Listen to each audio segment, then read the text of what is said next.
હું તો એટલે દીપા કારખાનેથી આવીને બેઠો જ તો, અને બધા આયા.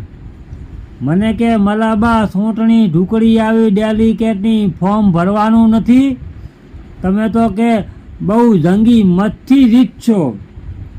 એટલે મારો બેટો મને દીપા વહેમ પડ્યો કે આ સરપંચની ચૂંટણીમાં મેં વેચવામાં કોઈ બાચી રાખ્યું નથી, આયાની હવે નજરમાં કોઈક રહી ગયું એવું લાગે.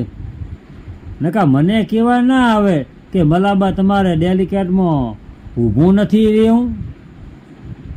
પણ દીપા આપણે હાલને એવી ભૂલ કરવાની થતી નથી હો. સરપંચની ચૂંટણીમાં કોઈ વેચવાનું બાકી રાખ્યું નથી.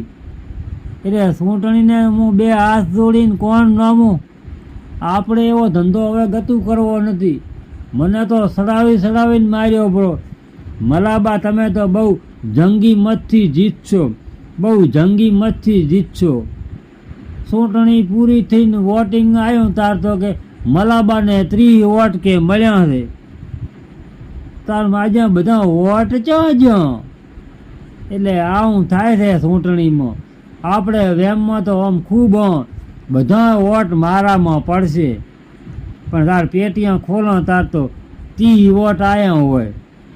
એટલે હવે આપણે દીપા આવો કોઈ ધંધો કરવો, સોનું માનું આપણે જે થાય મજૂરો કરવો છે, બાકી ચૂંટણીમાં આપણે નથી રસ લેવો.